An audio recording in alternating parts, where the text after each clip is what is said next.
berhenti tu. Berhenti untuk buat puasa.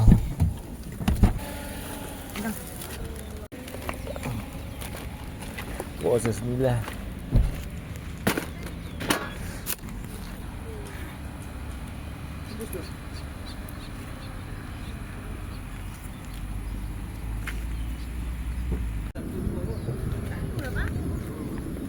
Ha?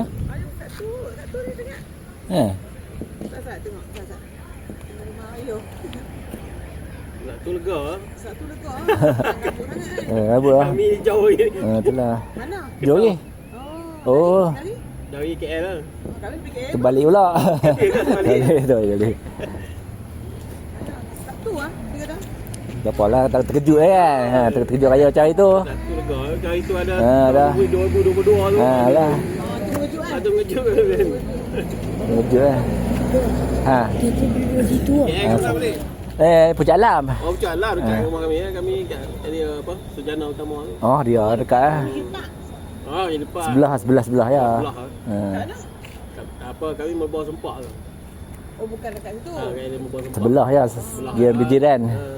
Sujana apa sebelah tu. Dia dah. Lari Elmina baru kan. Itu Elmina. Memang duk kerja di dalam mak dia tu. Abang dia, kakak dia kan main semua itu. Oh, pakat pergi raya sana.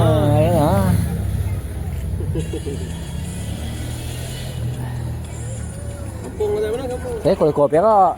Kuala Kurau. Dia pakai Buntak. Oh ya. Tapi dah lepas pindah sana dia hijrah sana, pergi sana. Pakat impor rumah ni lah.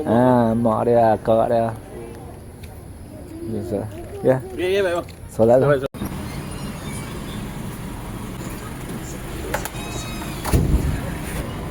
Iya, aku bukan lah. Bukan. Solat.